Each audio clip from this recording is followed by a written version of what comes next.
Hello and welcome back to the Brand Family USA. My name is Nancy and I'm so glad that you clicked on this video. Today we're going to be talking about the process that my family is going through to put our children who have always been homeschooled into public schools. Please keep in mind that every single school district is different. So just because maybe you live in the same state as me in Mississippi, that doesn't mean that your school district is going to do things the same way as our school district does them. So we went through the same basic registration process as all the other parents. But then they said, since my kids have always been homeschooled, they needed to take placement test to see what grades that they would enter into.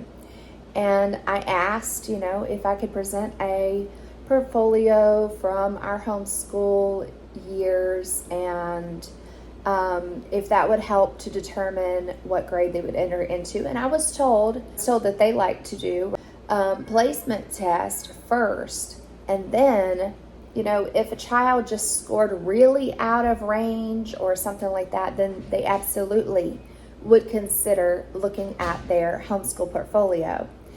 So they did the placement test, and Anthony had completed 6th grade in our homeschool.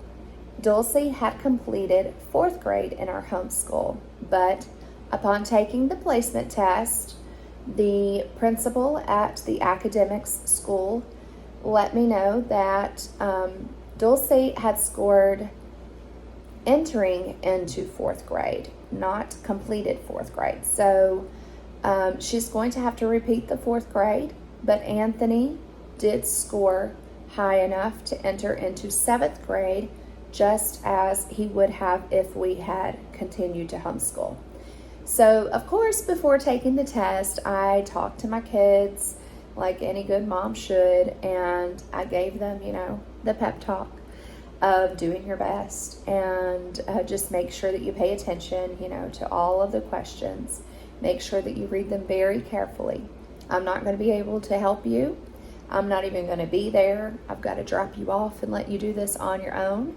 And the teacher or principal that will be with you while you're taking your test likely cannot help you on it either, since it is a placement test to see what information that you personally know to determine what grade you will go into. It is okay if you score a little low. It is okay if you score a little high. It is okay if you score right in the middle. It is okay as long as you have done your best and you feel good about the answers that you have put on your test. Then I will be proud of you. And regardless of the outcome, I'm going to love you anyway. You're my kids. I'm proud of you. You're mine. And so they both told me that the test was a little bit hard. They had to take a math test and a language arts test, or ELA as they call it now.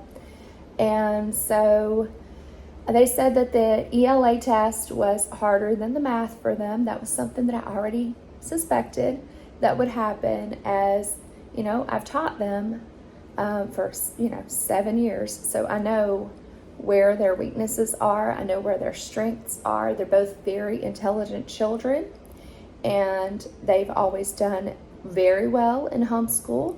But at the same time, just like anybody else, they have their strengths, they have their weaknesses. And so that was something that didn't come out of left field. I already knew that ELA would be hard or a little more difficult than what the math would be. And honestly, before we did the placement test, I didn't know what subjects would be tested, okay? I did know that language arts obviously would be a big part of it. I knew that math would be a big part of it. But I had assumed, I guess, that they would test history and maybe a little bit of science. They didn't. So in the weeks prior to taking their placement test, I did work with my children and had them practice writing sentences, practice writing paragraphs. We took a little bit of practice tests that I found online in hopes of preparing them for the test that they would have to take.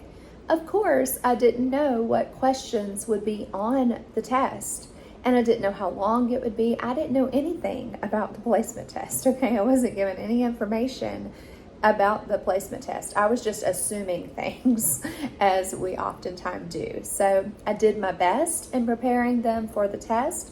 I talked to them and asked them before I gave them the results of their placement test. I asked them, did you do your very best? Did you do everything that you could on your placement test?